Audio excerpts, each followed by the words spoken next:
Chaque automne, entre le 1er octobre et le 20 novembre, une tradition unique au monde anime le sud-ouest de la France.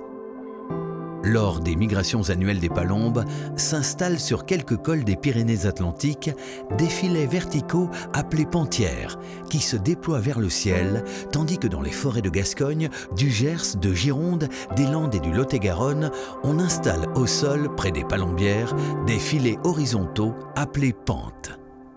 Ces deux chasses aussi traditionnelles qu'ancestrales ont en commun de rassembler des milliers de passionnés, chasseurs ou non.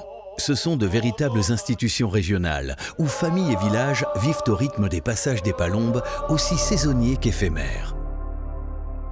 Autour des filets se transmet plus qu'une culture. Ce sont des identités, des histoires et surtout un mode de vie, une mémoire. Ces deux chasses ont en commun une fine connaissance du comportement des oiseaux. Il s'agit dans le cas des palombières d'attirer les palombes pour qu'elles se posent au sol dans les pentes. Tandis que sur les cols du Pays Basque et du Béarn, les chasseurs guident les palombes vers les filets en imitant des attaques d'oiseaux de proie. Plus qu'un simple loisir, les chasses au filet sont un patrimoine qui façonne l'identité de ces régions. Leurs pratiquants ne sont pas seulement des chasseurs.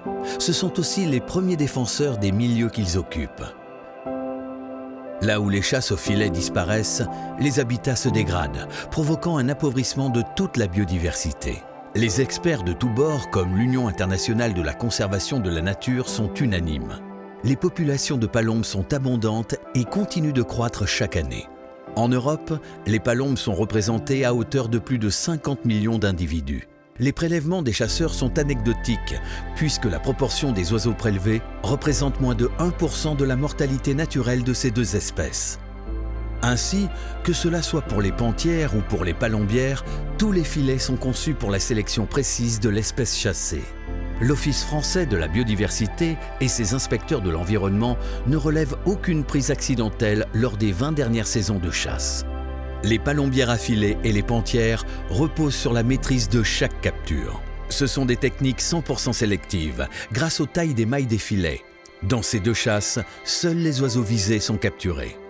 Et si pendant 40 ans, la Cour de justice de l'Union européenne les a estimés compatibles avec les réglementations, aujourd'hui, les pratiques des chasses au filet sont remises en question par le Conseil d'État, qui interprète depuis peu de manière beaucoup plus restrictive la directive européenne oiseaux qui encadre ces chasses.